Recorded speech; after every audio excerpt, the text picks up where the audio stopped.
Extension 1 तक हम लोगों ने देख लिया है, ठीक है। एक्सटेंशन 2 क्या कहता है 148 का, एक बार इसको भी देख लेते हैं जल्दी जल्दी।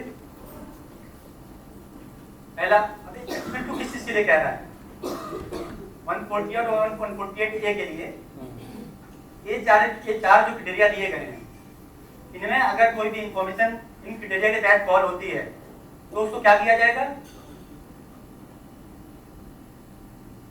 ये सेल भी जल्दी खत्म करना है तो आप लोग भी थोड़ा जल्दी रिस्पॉन्स करिए। Your shall be deemed to have information suggested in the casual test and skip assessment, ठीक है।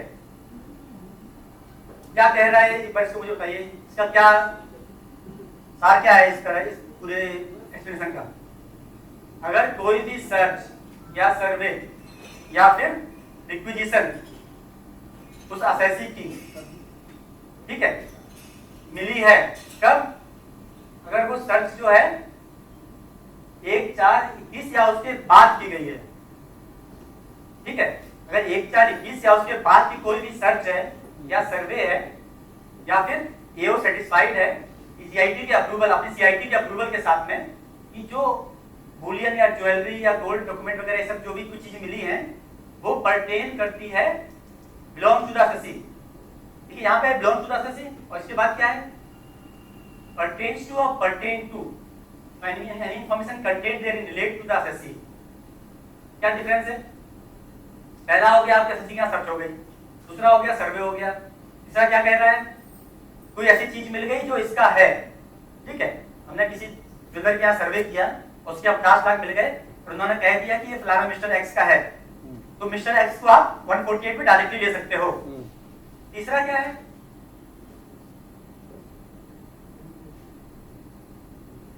जैसे चौथा वाला जो कंडीशन है किस लिए है, लास्ट ईयर जो जाओ में थे उन्होंने ओमेक्स के ग्रुप के जो है केसेस लिए होंगे, उसमें क्या हुआ था सर्च हुई किसके यहाँ ओमेक्स के यहाँ, इंफॉर्मेशन मिली 50 लोगों की 500 लोगों की। अब उन 500 लोगों की इंफॉर्मेशन क्या मिली, कोई प्रॉपर्टी है कोई ऐसी तो नहीं मिली, केवल इंफॉर्मेशन मिली कि भाई इनका नाम लिखा हुआ है, सामने इतना अमाउंट लिखा हुआ है, इतना अमाउंट उन्होंने कैसे पेमेंट किया होगा, तो उसकी डायरी से एक कंक्लूजन ड्रॉ किया, तो वो किस क्राइटेरिया में फॉल करेगा, फोर्थ क्राइटेरिया में, कि यहां पे क्या है उसको पर्टेन कर रही है वो इंफॉर्मेशन, ठीक है। यहां पे क्या हो रहा है मनी बुलियन ज्वेलरी और एनी वैल्यूएबल उसकी बात हो रही है। अब ओमेक्स वाला जो आपका असेसी है वो तो कहेगा सर हमारी क्या आपको वहां पे मिल गई, उनके यहाँ क्या मेरा बुलियन मिल गया, ज्वेलरी मिल गई, इंफॉर्मेशन क्या मिल गया, तो उसके लिए ये वाला पैरा भी ऐड किया गया है। अगर कोई इंफॉर्मेशन भी मिलेगी किसी सर्च सर्वे के दौरान या रिक्विजिशन के तहत तो आपको डीम्ड कर दिया जाएगा कि आपके पास एस्केपमेंट हुआ है, ठीक है। इंपॉर्टेंट चीज क्या है कि सर्वे सर्च कब होना चाहिए, 1/4/21 के बाद होना चाहिए। और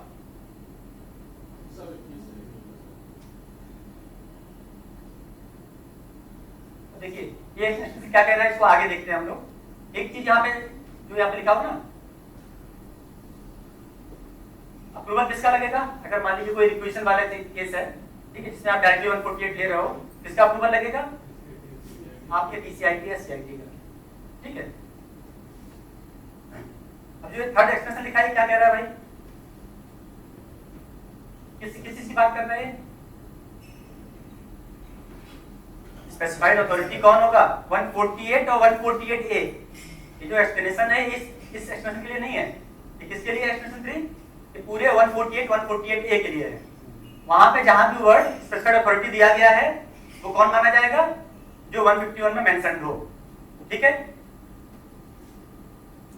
इसमें कोई डाउट याद है किसी को, चलिए 148A की बात देख लीजिए। AO shall before issuing any notice under section 148, AO क्या लिखा है यहाँ पे, एओ को मैंडेटरी है करना, क्या करना है, 4 स्टेप उसको फॉलो करने हैं। कौन कौन से, पहला क्या है, conducting inquiry under section 148AA। तो क्या कह रहा है, पढ़िए इसको एक बार।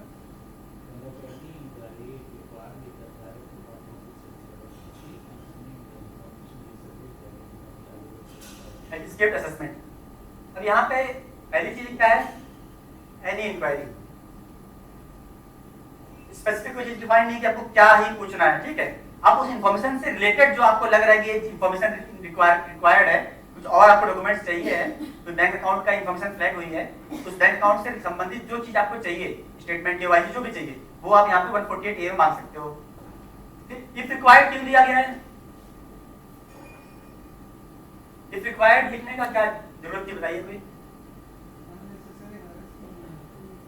अरे यार नहीं और नहीं अप्रूवल नहीं, अप्रूवल तो मैंडेटरी है, अप्रूवल मैंडेटरी है, मैंडेटरी नहीं है। अगर आपको एओ को लगता है करनी है तो कर लेना। बिल्कुल। अगर आपके पास डाटा सफिशिएंट है, जैसा मनोज ने कहा, तो आपको दूसरा क्या है कि मान लीजिए कोई इन्फॉर्मेशन जो है लास्ट मोमेंट पे आपके पास आई 31 मार्च के आसपास, ठीक है, आपके पास समय नहीं, तो 148A का इंक्वायरी करके और जवाब मांग लो, तो उस केस में आपको बचत के लिए एओ की ऑप्शन दिया गया है। अगर आपको लग रहा है जरूरत नहीं है, तो आप जो है डीप कर लो कि हाँ इन्फॉर्मेशन भी वैलिड है और उसके आगे बढ़ जाओ, ठीक है। जो नहीं नहीं, ये तो लिखा हुआ है ये इसीलिए, तो लिखा हुआ है। जिस रिक्वायर्ड से लिखा है, इट इज द क्या decision of the prerogative of the AO. उसको लग रहा है जरूरत है तो वो कराएगा, और नहीं करना है तो नहीं करेगा। दूसरी एक चीज और होती है, मान लीजिए जैसे आपके पास दो चार्ज है, दोनों जगह 300 इन्फॉर्मेशन है, अब आप 600 केस में इन्फॉर्मेशन को मांगना, उसके बाद उसको इनकॉर्पोरेट करना एडी वाले ऑर्डर में चैलेंजिंग टास्क है। हो सकता है फिर आपको लगे हाँ जिसमें क्लियर दिख रही चीजें उसमें आप ना मांगो, जिसमें आपको लग रहा है जरूरत है, डॉक्यूमेंट्स क्लियर नहीं है, उसमें आप मांग लो। इसीलिए एओ की सेफ्टी के लिए रिक्वायर्ड दिया गया है। जो आप जी कह रहे हैं इसके लिए नहीं कहा गया है, दिस इज मैंडेटरी। 148A में अगर इंक्वायरी करनी है तो it is mandatory to get the prior approval of specified authority, तभी वो नोटिस जनरेट हो पाएगा 148A का, ठीक है। अब आगे देखिए 148A भी क्या कह रहा है, अपॉर्चुनिटी देनी है आपको एसएससी की, कैसे देनी है, इंपॉर्टेंट क्या है यहाँ पे, बाय सर्विंग अपॉन हिम। क्या मतलब, 148A भी शोकॉज आपने इशू कर दिया, ठीक है, 7 दिन का टाइम दिया आपने, 8वें दिन आपने ऑर्डर कर दिया, और उसके बाद 10वें दिन आपके पास वापस आ गया 148AD का डांग से, सर्विस नहीं हुई, तो आपका ऑर्डर 148AD का वैलिड रहेगा, नोटिस वैलिड रहेगा आपका, नहीं रहेगा। क्यों? क्योंकि act is asking you to ensure that it has been served, serving upon him a notice, ठीक है। तो कायदे से आपके नोटिस सर्विस होने से 7 दिन उसको मिलने चाहिए। मान लीजिए आपका देखा आपने डांग से गया और सर्विस नहीं हो पाया, आपने टाइम 7 दिन की दी थी, आप 7 दिन और आपको वेट करना चाहिए एडी के ऑर्डर के लिए, ठीक है ना। कम से कम कितना समय देना है, मैक्सिमम, लेकिन मैक्सिमम 30 दिन देना है आपने, और उसके 30वें दिन ही उसका आ गया रिप्लाई कि सर हमारी माँ बीमार है और हमें एडजमेंट दे दीजिए 10 दिन का, तो देंगे कि नहीं देंगे? बिल्कुल देंगे, देंगे ना। क्यों देंगे? क्योंकि इसमें लिखा हुआ है और such time has may be extended, ठीक है, on basis of the request by the assessee, ठीक है। और देखिए इसमें एक चीज और इंपॉर्टेंट है, लास्ट में क्या लिखा हुआ है, on the basis of the information which suggest that income chargeable to assessment and results of an inquiry conducted. ये लाइन क्यों लिखी हुई है यहाँ पे, एंड दोनों चीजें इंश्योर करनी है आपको। क्या इंश्योर करना है दोनों? पहली चीज जो इंफॉर्मेशन है वो आपको प्रोवाइड करनी है, या उसको कम से कम टेबुलर फॉर्म में उसको बतानी है कि ये इंफॉर्मेशन है आपके केस में जिसके कारण हम 148 ले रहे हैं। और दूसरा क्या लिखा है, अगर आपने इंक्वायरी की है तो you should incorporate the summary the findings of the inquiry in the your 148AB show cause notice. ये क्लियर है ना? इसीलिए देखिए मैं वही कह रहा हूँ, आपको ये रिवैम्प क्यों किया गया, क्या जरूरत थी उसकी, हर चीज को क्रिस्टल क्लियर मेंशन कर देने के लिए कि भाई कुछ आपके उसके ऊपर नहीं है, प्रेरोगेटिव नहीं है, आपको ये चीज दी गई है, करना है तो करना है। मेंशन आपको कायदे से, अगर आपने इंक्वायरी की है तो आपको उसका रिजल्ट इसमें मेंशन करना चाहिए कि भाई ये इंफॉर्मेशन फ्लैग हुई थी, बैंक अकाउंट ऑब्टेन किए गए थे 148A में, और information is found to be true, ठीक है ना। इंफॉर्मेशन अगर आपने मान लीजिए फ्लैग हुई थी 50 लाख की, बैंक अकाउंट मंगाया, 2 बैंक अकाउंट आ गए, इंफॉर्मेशन 1 करोड़ की हुई है, तो आपको यहाँ पे 1 करोड़ आप इनकॉर्पोरेट करना चाहिए आपको, ठीक है ना। 148AB का सोकल इसीलिए, तो वो ही बाद में अगर हमने सर कभी कभार ऐसा ये होता है ना कि मतलब हम 148A में इंक्वायरी कराते हैं, हाँ पर एबी की नोटिस इशू कर देते हैं, टाइम कम होता है कि भगवान बचा, तो इशू कर दिए हमने, सर हम उसको दे देते हैं कि हमारे पास ये इन्फॉर्मेशन है, जो इंक्वायरी की फाइंडिंग्स आती हैं उससे तो हम बाद में ऑर्डर करते हैं तब इनकॉर्पोरेट करते हैं। देखिए बाद में जो ऑर्डर करेगा वो इनकॉर्पोरेट करेगा, आप उसको दे वो दोगे। सवाल उठाया कि सर आपने हमको इंक्वायरी की, उससे बताया नहीं, देखिए अभी क्या है, अभी तक जो कोर्ट जजमेंट जितने भी रहे हैं 148 एडी के ऑर्डर जो चैलेंज हुए हैं, तो उसमें थोड़ा सा वो लीनियंट रहे हैं। उन लोगों ने हम जाओ ये उसके फेवर में दिया है। उन्होंने ये कहा कि भाई आपके पास दोबारा एक अपॉर्चुनिटी है, आप असेसमेंट में जाके कहिए अपनी चीज। लेकिन अगर वर्ड बाय वर्ड अगर एक्ट को अमेंडमेंट वो इंटरप्रेट करने लगे कोर्ट, जैसे पहले करती थी, अभी भी करते हैं कई जगह पे, तो फिर आपको एक्ट कह रहा है कि आपको एंड लिखा हुआ है ना, जज of inquiry conducted if any, inquiry अगर कंडक्ट की है तो आपको इंकॉर्पोरेट करना चाहिए, एक्ट ये कह रहा है, प्रोविजो है। चलिए सी में क्या है, बोलिए। अब एक बार बताइए, यहाँ ना लिखा हो तो आप कंसीडर नहीं करते क्या? करते हैं ना, ठीक है। वही मैंने कहा कि मतलब उन्होंने क्या किया कि भाई कुछ ये हो गया दिमाग पर लोड ना दो, सब कुछ लिख दो, उसको क्या करना है, उसको स्टेप बाय स्टेप गोली पकड़ के चलाओ, तो वो चीज है। इन्होंने लिख दिया कि आपको कंसीडर करना पड़ेगा, और क्या, reply in response to show cause notice, जो उसने रिप्लाई दिया उसको कंसीडर करना पड़ेगा। और आप देखिए 148 एडी में जो ऑर्डर करना है उसमें क्या लिखा है, एओ सेल डिसाइड, किसके बेसिस पे डिसाइड करोगे आप, मटेरियल जो आपके रिकॉर्ड पे अवेलेबल है आईटी के साइट पे जो है उसके ऊपर, और including reply off the assessee, केवल रिप्लाई नहीं है, एसएससी का रिप्लाई के साथ में आपको आपके पास डॉक्यूमेंट्री एविडेंस है वो भी देखना है, ठीक है। और डिसाइड क्या करना है, ये फिट केस है कि नहीं 148 एडी के ऑर्डर के लिए, और वो डिसीजन आपका कैसे रिफ्लेक्ट होगा,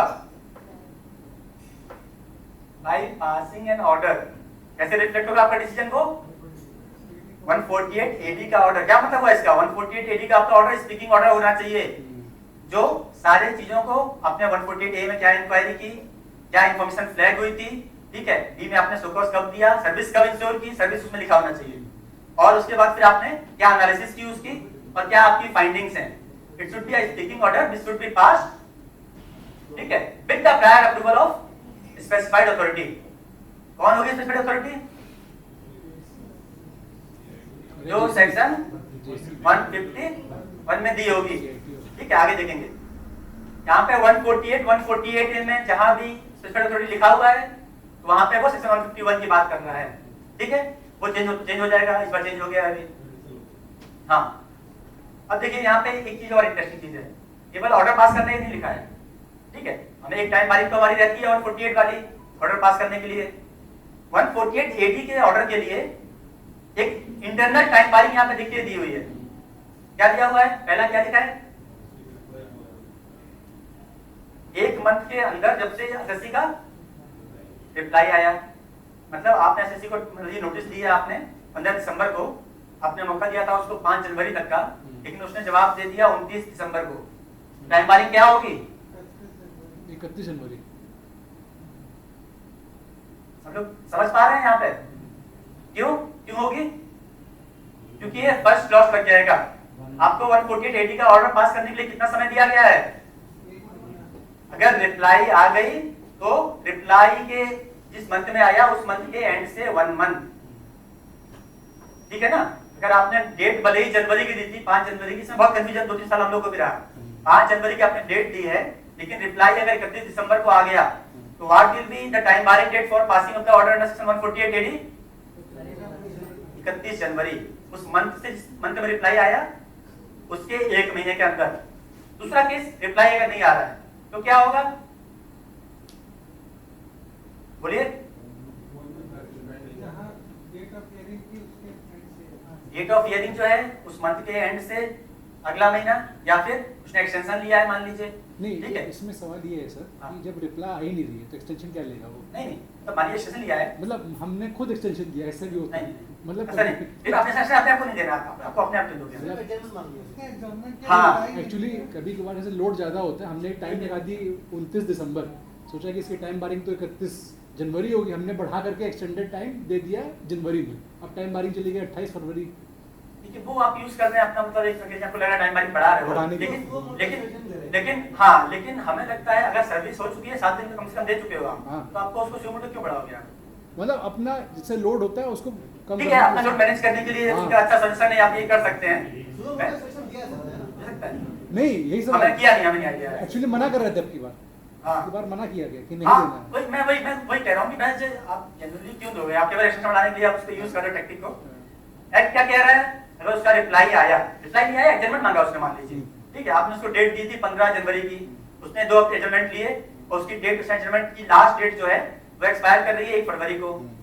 अब टाइम बारी क्या होगी उस केस में? 31 मार्च।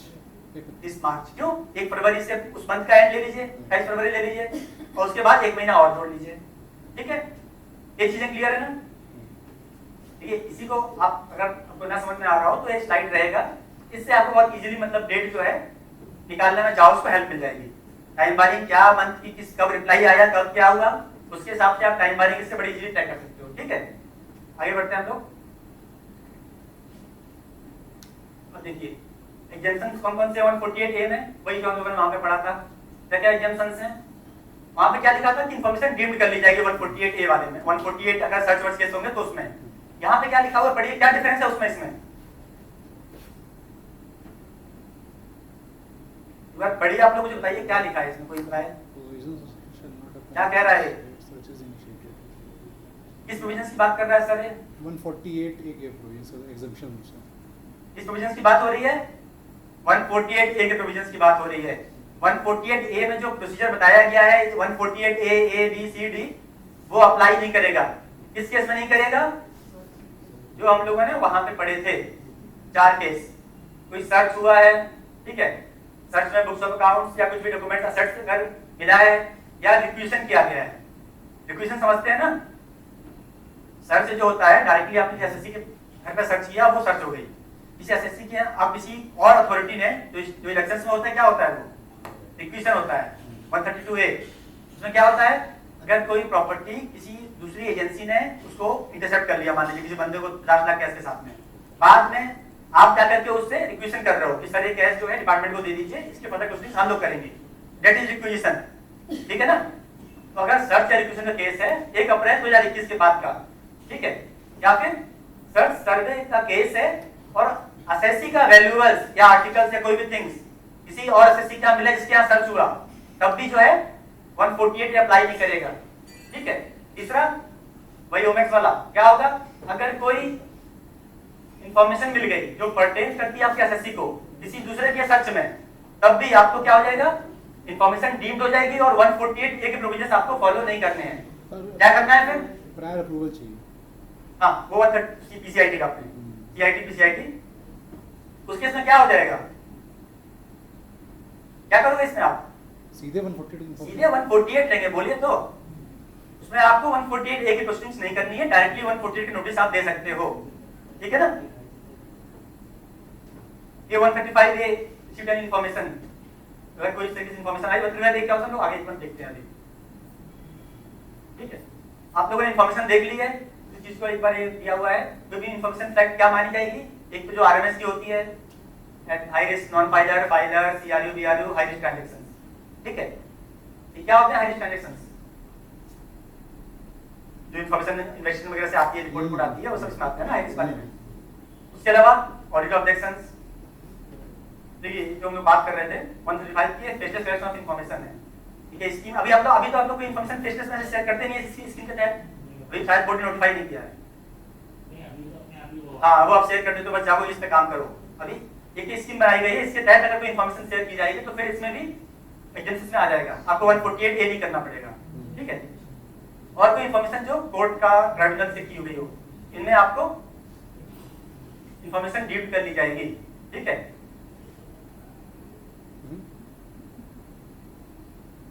इंफॉर्मेशन हो गई। देखिए एक चीज और सेफगार्ड दिया गया है, मान लीजिए आपने 148A का प्रोविजन बिना फॉलो किए, सर्च केस सर्वे केसेस है, आपने वहां पे तो भाई बिना पूरा प्रोसीजर किए, बिना पीसीआईटी या सीसीआईटी के अप्रूवल लिए अपने केस खोल दिया, तो एक एडिशनल सेफगार्ड बाद में दिया गया है। असेसमेंट के दौरान क्या होगा, उसमें आप उन केसेस में आप ऑर्डर नहीं कर सकते जब तक आपको अपने जेसीआईटी का या जेडीआईटी का जेड का अप्रूवल आप नहीं लेंगे ना। ये एडिशनल सेफगार्ड क्यों ऐड किया गया है, क्योंकि वहां पे आपको रिलैक्स कर दिया गया है, आपने इंफॉर्मेशन डीम्ड कर ली कि भाई इसका इंफॉर्मेशन फिट है 148A के लिए, 148 के लिए 148A फॉलो नहीं किया, तो यहाँ पे एक क्लॉज डाल दिया गया है। देखिए पाथ वगैरह है, पाथ वगैरह आप लोग अपने, बट इसमें एक्चुअली जब हम अगर उसमें जहाँ 147 में जो प्रोवाइडेड था उसमें लिखा हुआ था कि तब हमको अप्रूवल जरूरत पड़ेगी, इसमें जिसमें 148 डे का हमको प्रोसीजर नहीं करना है, हाँ। और जब 148 की नोटिस इशू करेंगे तो CIT या PCIT का लिखा है ना बस। नहीं उसमें लिखा था सर वो 147 का खोलिए, उसमें लिखा था प्रोवाइडेड विल प्रोवाइड फर्दर, बाद में जोड़ा गया है जो।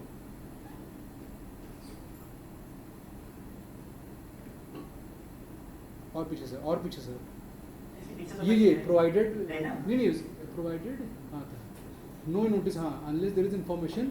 सर ये दूसरा प्रोवाइडेड दैट नो इंफॉर्मेशन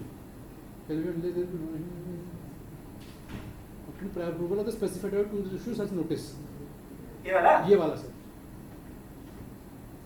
148 का नोटिस इशू नहीं होगा जब तक इन्फॉर्मेशन ना हो EO के पास, सजेस्ट करता हो तो इन्फॉर्मेशन ना हो, इन्फॉर्मेशन डिफाइन की गई है। हाँ तो अगर उसके लिए 148 वो उन इन्फॉर्मेशन में जिसमें 148 डे का अप्रूवल नहीं लेना है हमको, हाँ। 148 की प्रोसीडिंग्स नहीं करनी, ठीक सिर्फ है। 148 नोटिस देना है, ठीक है। उसमें हमको अप्रूवल जरूरत पड़ेगी सर।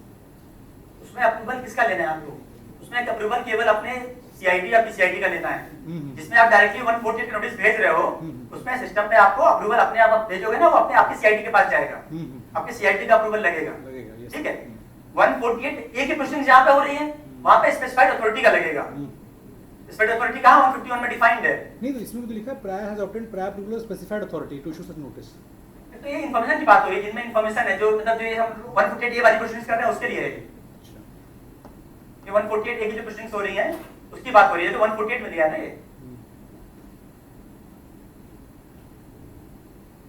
ये वो जो है 148 के एग्जेम्पशंस में दे दिया गया है एक्ट में ही। ये क्या है, एक जनरल क्लॉज है कि आपको सब में जो है स्पेशल अथॉरिटी का अप्रूवल लेना है। उसके बाद 148 में एग्जेम्पशंस में उसको डाल दिया कि इन केसेस में एग्जेम्पशंस आपको स्पेशल अथॉरिटी का नहीं लेना है। किसका लेना है वो उसी में मेंशन्ड है कि PCIT का लेना है। ये इंफॉर्मेशन देखिए दी हुई है, ये देखिए इसमें तो किसी का लेना ही नहीं है। सर सर्वे असेसी क्या हुआ है, जिनमें किसी और क्या सर्च हुआ, असेसी का कोई वैल्यूएबल्स मिला है या फिर इंफॉर्मेशन मिली है, तो उसमें क्या करना है, जितना प्रायर अप्रूवल ऑफ PCIT और CIT। समझ गए थे, क्लियर है ना? 132 में भी डायरेक्ट 148 थोड़ा ले लेगा, ये लेनी तो अप्रूवल पड़ेगी PCIT। इसका अप्रूवल PCIT का लेंगे हम, वही तो कह रहा हूं सर। ये एग्जेम्पशंस जो है उसमें अगर एग्जेम्पशन वाले क्राइटेरिया है आप जिसमें आप 148 नहीं कर रहे हो, उसमें आप अपने CIT या PCIT का अप्रूवल लोगे। नहीं तो वही तो मेंशन है 148 में, वही तो मैं कह रहा हूं सर। वहां इंफॉर्मेशन के लिए दिया गया, वहां जिसमें आप 148 ए फॉलो कर रहे हो, देखो ये प्रैक्टिकली समझो, 148 ए आप जहां प्रोसेस कर रहे हो वहां पे आप अप्रूवल किसका ले रहे हो, स्पेसिफाइड अथॉरिटी का, ठीक है। 151 सेक्शन में दी है, और जहां पे आप डायरेक्टली 148 इशू कर रहे हो वहां पे आप किसके अप्रूवल से लोगे? नहीं, वहां भी स्पेसिफाइड अथॉरिटी का ही अप्रूवल है, लेना नहीं पड़ेगा। 148 का इशू करें डायरेक्टली। हाँ। 4 साल के बियॉन्ड है तो आप अभी तक CC का था वहां अप्रूवल। नहीं लास्ट ईयर हम लोगों ने जो होमेस केस किए हैं डायरेक्टली जो किए हैं वही समझते मैंने PCIT के अप्रूवल से किए हैं। हो सकता है अभी आप कह रहे हैं तो डायरेक्ट 148 PCIT से अप्रूवल हुए हैं सर, पुराने केसेस होंगे तभी। नहीं 3 साल के बाहर है, डायरेक्ट 148 में भी CC का अप्रूवल लगा है सर। इसमें क्या है कि ये 4 148 हाँ। एक ही एग्जेम्पशन है, जिनमें हाँ। दो ऊपर की दो तो डायरेक्ट हो गए, और नीचे की दो हाँ। क्या है कि किसी दूसरे के यहाँ आपका मिला मिला है। है, ठीक है। तो इसमें क्या है कि आपको 148 डी प्रोसीड करने से पहले भी अप्रूवल लेना पड़ेगा, मतलब एज्यूम करने के लिए कि वो इंफॉर्मेशन आपकी है। जैसे फर्स्ट और सेकंड में तो क्या है कि सर्च आप पे हुआ है, मान लीजिए डायरेक्ट ठीक है। आपको मिला है। हाँ तो सर्च में तो जब आप 148 की नोटिस इशू करेंगे तब आपको अप्रूवल लगेगा 4 साल के बियॉन्ड। लेकिन इसमें क्या है कि अगर बाहर की इन्फॉर्मेशन है तो आपको PCIT का अप्रूवल चाहिए मूव करने के लिए। मूव करने के लिए हाँ मतलब इनिशिएट करने के लिए, हाँ। इंफॉर्मेशन डीम करने के लिए आपको अप्रूवल लेना है PCIT का। इंफॉर्मेशन डीम करने के लिए डीम ओके, और बाद में 148 नोटिस इशू करने के लिए आप कंप्यूटर अथॉरिटी का ही लेना होगा। लेना पड़ेगा ठीक सर, है। वही मैं कह रहा था प्रोवाइडेड लिखा हुआ है उसमें वही। ठीक है, इसमें डुप्लीकेसी है, अगर दोनों साल 3 साल के अंदर है तो पहले एक अप्रूवल लीजिए फिर बाद दूसरा दोबारा लीजिए, तो मतलब नहीं बनता। तो 148 ए नहीं करना है, डायरेक्टली आपको 148 ए करना है, 148 करना है, नहीं तो प्रायर अप्रूवल अथॉरिटी जो भी कंपिटेंट है। यस नीचे के दो में आपको पहले एज्यूम करने के लिए अप्रूवल लेना अप्रूवल लेना ठीक है। ये आते नहीं है ऐसा कुछ। हाँ ये वाले तो नहीं आए तो थर्ड और सेंट्रलाइज जाते होंगे, Third और- ये वाले थर्ड फोर्थ आते हैं। वुमेन्स वाले लास्ट में बहुत आए थे, थर्ड वाले आए थे। वुमेन्स ग्रुप बहुत आए थे लास्ट में। वुमेन्स के आए थे, एक दो और बिल्डर्स के आए थे, इन्फॉर्मेशन सर्च इन नॉलेज। हाँ। हाँ, लैपटॉप पे तो सुनिए। चलिए कहाँ पे थे हम लोग, इंफॉर्मेशन क्या है 148 ए भी पिछली है हम लोगों ने देख लिया। इसके बाद ये वर्क लिस्ट वगैरह पार्ट है वो सब आप लोग जब जिसकी जाओ पोस्टिंग हो तो अपना आप लोग देख लीजिएगा, ठीक है। लोग आगे एक बार सेक्शंस देख लेते हैं सारे, टाइम थोड़ा सा कम है। इस तरीके से जनरेट होता है 148 ए, फिर 148 ए बी, ये 148 एडी का नोटिस है, शोकॉज है, ठीक है। ये जो फर्स्ट पार्ट है ये सिस्टम ऑटोमेटिकली लेगा, सेकंड पार्ट में अपनी आप जो इन्फॉर्मेशन आपको मिली है वो आप यहाँ पे डाल दोगे, ठीक है। नेक्स्ट में 148 ए का ऑर्डर जनरेट करने के लिए इस तरीके से मॉड्यूल है।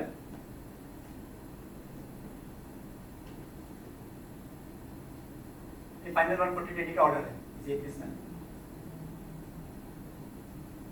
ये फाइनली 148 का नोटिस है। अब देखिए सेक्शन 149 क्या कहता है, ये बात कर रहा है टाइम लिमिट की। इस चीज के लिए 148 के नोटिस देने के लिए क्या टाइम लिमिट है, अभी फिर से चेंज की गई है। फिलहाल अभी तक क्या है, अभी तक इन जो प्रैक्टिस क्या है वो क्या है, या तो 3 साल डेबिट एवाई के एंड से, ठीक है, या फिर 3 साल से ऊपर 10 साल लिखा है हालांकि, लेकिन 6 साल तक का ही अभी तक जो किया गया है, ठीक है। 6 इयर्स तक का आप ले सकते हो। कब ले सकते हो आप 6 इयर्स तक जाने के लिए, 6 इयर्स के ऊपर जाने के लिए क्या कंडीशन है, ईओ के पास क्या होना चाहिए, इन पोजीशन बुक्स ऑफ अकाउंट्स और एनी अदर डॉक्यूमेंट और एविडेंस जो क्या शो करना है, कितनी इनकम चार्जेबल टैक्स एस्केप हुई है 50 लाख और अबव। वो इंफॉर्मेशन किस फॉर्म में हो सकती है, एसेट पे मिल गया आपको तो हो गया, एक्सपेंडिचर हो गया ट्रांजैक्शन से रिलेटेड, किसी इवेंट या ऑपरेशन से रिलेटेड तो हो गया, या फिर कोई भी एंट्री बुक्स ऑफ अकाउंट्स में होगी तो हो गया। तो मिला के सब कुछ भी हो गया। अब तक 50 के ऊपर की इंफॉर्मेशन है तो आप 6 साल तक या 6 के ऊपर जा सकते हो।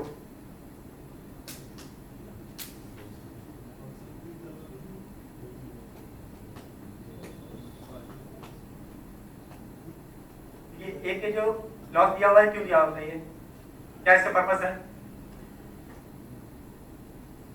जो आपने जो हम लोगों ने 1 अप्रैल जो 6 और 10 जो ये 3 और 10 कर दिया ना, तो 10 को 6 बनाने, हाँ उसको इमीडिएटली जो है तब आप 10 साल तक करना खोल लीजिए, उसके लिए फिर दोबारा एक क्लॉज डाल दिया। जो है अगर आप पुराने क्लॉज के हिसाब से नहीं खोल सकते थे उस साल का इंफॉर्मेशन, मान लो फर्स्ट ईयर में आप क्या है, आप इकट्ठे 4 साल नहीं खोलोगे, अब क्या करोगे, चलिए 1 साल बीत जाएगा, तब आपका वो जो 7वां साल था अब वो आपके परव्यू में आ जाएगा। इस तरीके से एक-एक करके मतलब वो करने के लिए एक क्लॉज यहाँ पे डाला गया था। सेकंड पैरा में क्या दिया हुआ है, ये अप्लाई नहीं करेंगे अगर 153C और 153A वाले जो केसेस हैं इसमें सर्च जो है 31 मार्च 21 तक हुई है या उसके पहले हुई है, ठीक, क्योंकि वहां पे क्या होता है ब्लॉक असेसमेंट होता है। 1/4/21 के बाद से जो सर्च हो रही है 1/4/21 या उसके बाद से उनमें नया क्राइटेरिया जो है, नए कंडीशंस जो है वो फॉलो हो रहे हैं। पुराने वाले जो है उनमें 153C वगैरह चलेगा तो उसमें ऐसा एप्लीकेबल नहीं होंगे। अब देखिए एक क्लॉज दोबारा डाला गया, ऐड किया गया है, ये किस लिए किया गया बताइए कोई, क्या कह रहा है ये क्लॉज, ये कह रहा है कि अगर मान लो कोई इंफॉर्मेशन आपको मिली, ठीक है, 15 मार्च के बाद मिल रही है आपको, 15 मार्च के बाद ही कोई सर्च हुई है, तो आपको जो है 31 मार्च के बाद टाइम वायरिंग आपकी जो ऑटोमेटिकली 15 दिन को एक्सटेंड हो जाएगी, ठीक है। 148 एडी में टाइम वायरिंग एक्सटेंड होती ही होती है। उसके अलावा भी अगर आपको डायरेक्टली 148 कर रहे हो तो 15 दिन आपको मिल जाएंगे अगर कोई सर्च सर्वे हो रहा है या कोई इंफॉर्मेशन कुछ गैदर हो रही है जो 15 मार्च के बाद हो रही है सर्च सर्वे के दौरान, ठीक है।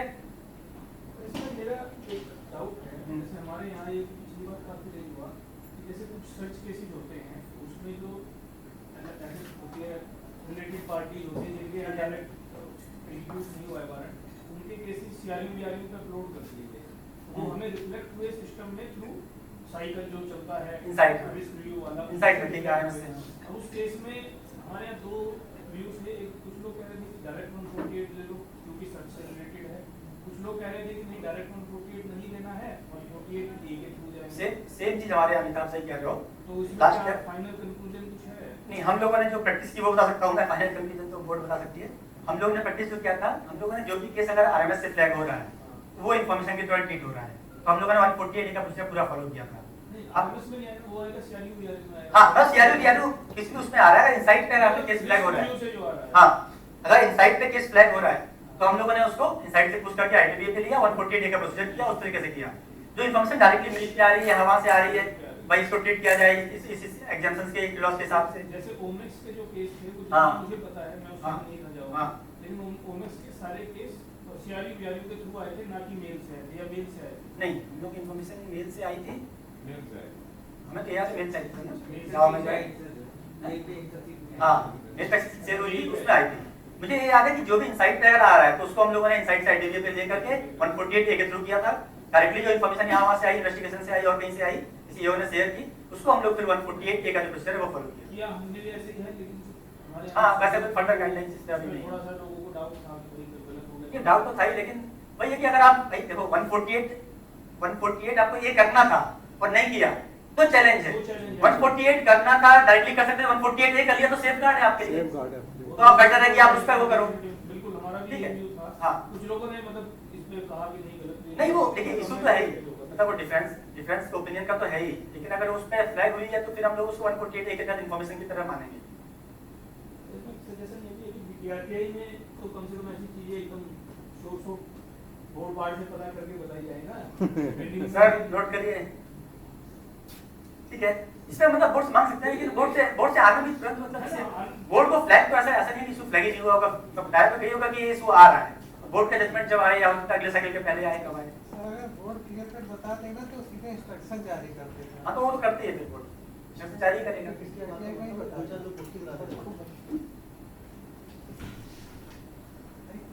ये दोनों जो प्रोविजन है 15 दिन के एक्सटेंशन करने के वाले हैं सर्च और केस में, ठीक है।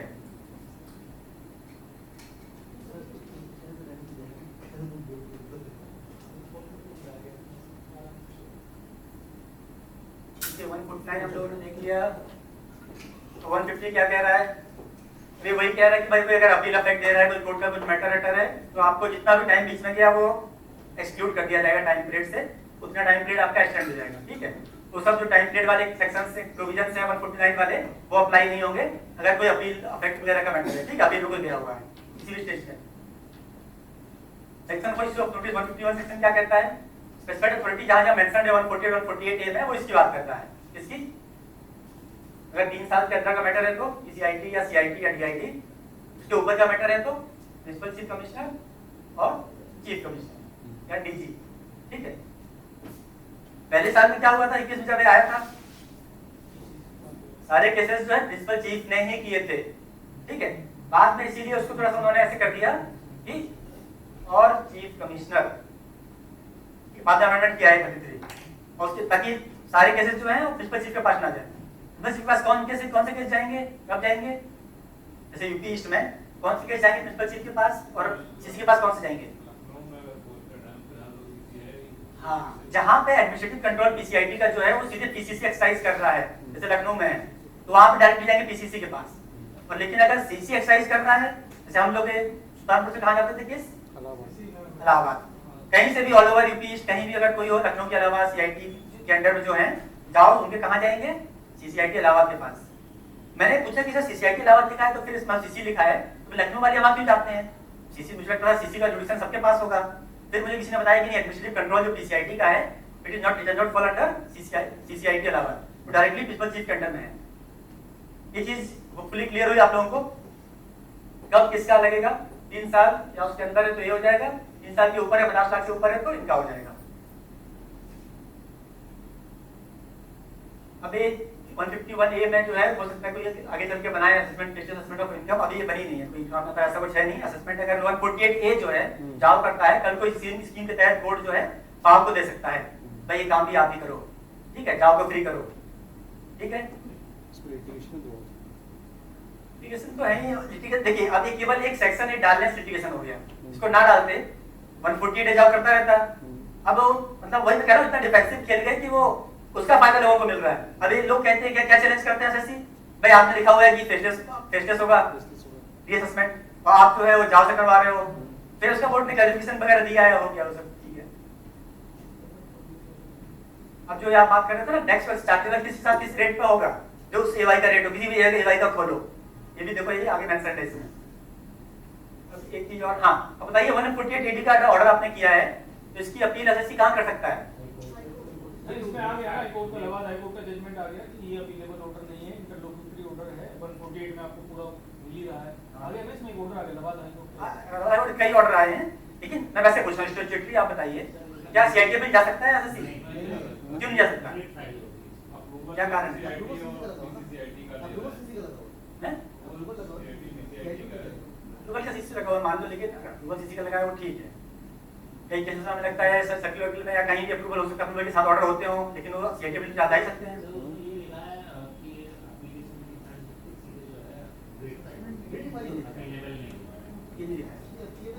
अवेलेबल नहीं है, ये लिखा नहीं, लिखा नहीं। हमने अभी तो पढ़ लिया, हम लोग सब पढ़ लिया असेसमेंट के 2 सेक्शंस हैं, कहाँ लिखा है? नहीं, देखिए मेरे भी यही क्वेश्चन था कि भाई अपील साइड पे क्यों नहीं जाते हैं। तो मेरी जो अंडरस्टैंडिंग, छोटी सी अंडरस्टैंडिंग है, सीआईटी अपील में आप तब जा सकते हो जब वो जो 246 और सब जो सीआईटी अपील के जो प्रोविजंस हैं, सेक्शंस हैं, उसमें ऑर्डर्स का जिक्र किया गया है, किस किस ऑर्डर के अगेंस्ट आप उनको चैलेंज कर सकते हो सीआईटी अपील में। अगर वो करस्पॉन्डिंग अमेंडमेंट जो है वहां पे अमेंडमेंट करके यहाँ पे इस ऑर्डर को इंट्रोड्यूस कर दें कि 148 एडी के भी आप अपील कर सकते हो, तो अपील कर पाओगे। क्योंकि वो करस्पॉन्डिंग अमेंडमेंट नहीं किया गया है। देखिए 246 ए में अगर करस्पॉन्डिंग अमेंडमेंट किया गया होता और 146 ए जो है उसको इंसर्ट कर दिया जाए वहां पे 148 एडी को, तो आप चैलेंज कर पाओगे। क्योंकि ये अमेंडमेंट नहीं किया गया है, इसीलिए सीआईटी अपील के पर्व्यू में नहीं आ रहा है। हाँ, वो बात सही है। उसका मतलब पर्व्यू यही है कि भाई ये तो तुम्हारे पास मौका तो है ही। जो ये आगे जो बात कर रहे थे, सर बात कर रहे थे इलाहाबाद हाईकोर्ट की, वो लिख के मैं आपको दिखाता हूँ। इस चीज क्लियर हो गई ना? 246 ए में सेक्शन दिए गए, किसके सेक्शन के ऑर्डर के अगेंस्ट अपील कर सकते हो, वहां पे 148 एडी मेंशन नहीं है। ठीक है, अब देखिए एक जो आधे बात डिस्कस कर रहे हैं ना, एक इलाहाबाद हाईकोर्ट की एक जजमेंट है, इसके बाद का भी जजमेंट है, इसकी हाइपरलिंक दी हुई है। इसमें बड़े क्लियरली बताया हुआ है कि भाई एसएससी जो है आप मेरे पास क्यों आ रहे हो।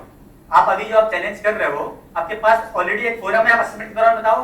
असेसमेंट जो है वो 148 एडी ऑर्डर के इंडिपेंडेंट होगा, वो अपने मेरिट्स पे होगा, वहां पे अपना सबमिशन दो। ठीक है, उस चीज के लिए एक जजमेंट है जो आपको मैंने निकाल दिया है। बाकी प्रैक्टिकल इश्यूज को टाइमलाइन वगैरह वो सब दिक्कतें हैं वो देख लीजिएगा। आप लोग जो कह रहे थे ना सिस्टम्स पे, इनसाइट की हेल्प डेस्क है, इस पे आप लोग क्वेरी रेज कर सकते हो। अगर किस कुछ नहीं हो रहा है, कुछ और दिक्कत आ रही है, ये मेल आईडी है, ये नंबर है। ठीक है, चलिए थैंक यू।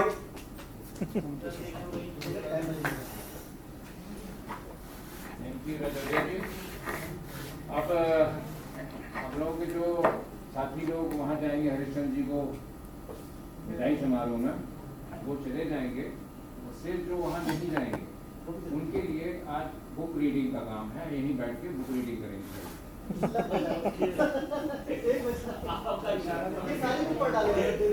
नहीं, ये इशारा नहीं है।